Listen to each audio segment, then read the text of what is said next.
Assalamualaikum warahmatullahi wabarakatuh.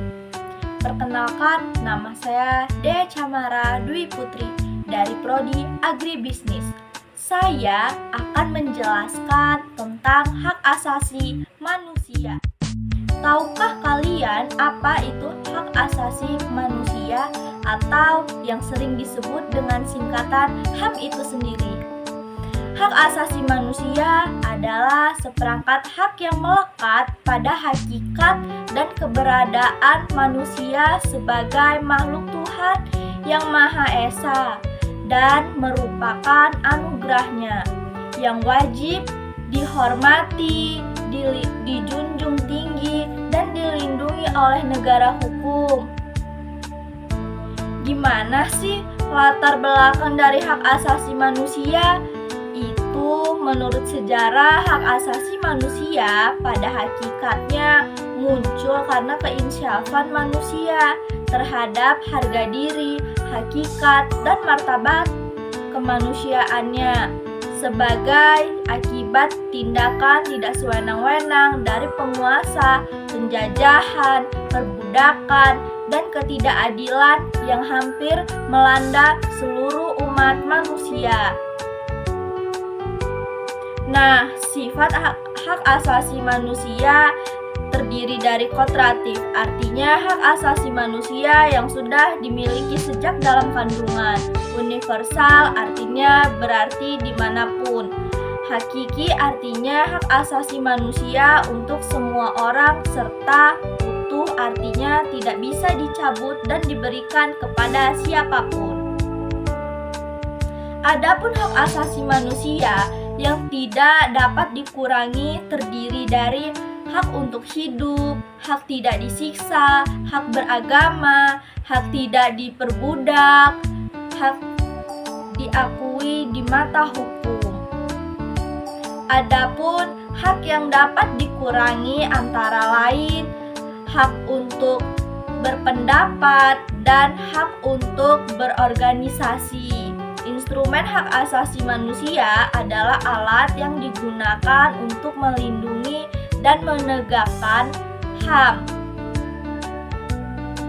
Instrumen HAM internasional terdiri dari Konvenan Internasional tentang Hak Ekonomi, Sosial, dan Budaya, dan Deklarasi Universal Hak Asasi Manusia tahun 1948.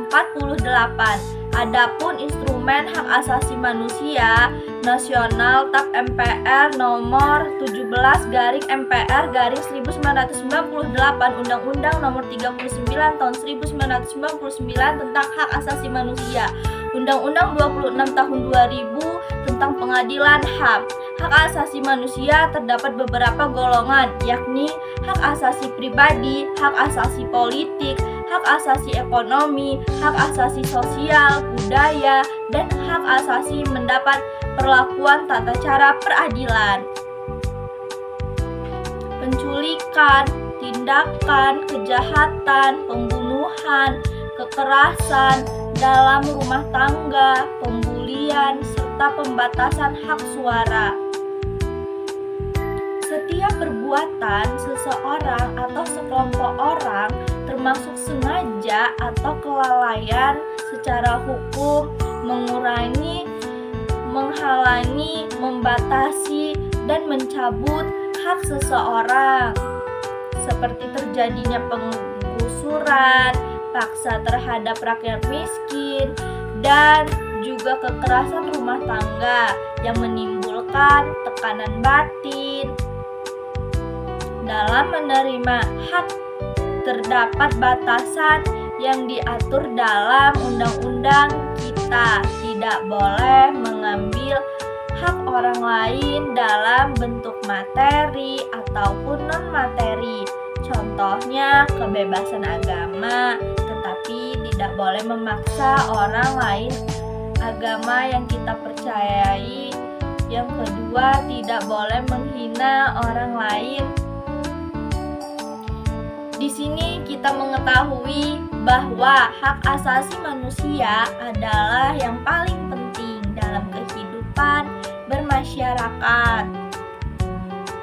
Sebab apabila terjadi pelanggaran hak asasi manusia akan berujung bagi permasalahan lainnya. Oleh karena itu, mari kita ciptakan dunia yang damai tanpa kekerasan dan diskriminasi. Sekian, terima kasih dari saya.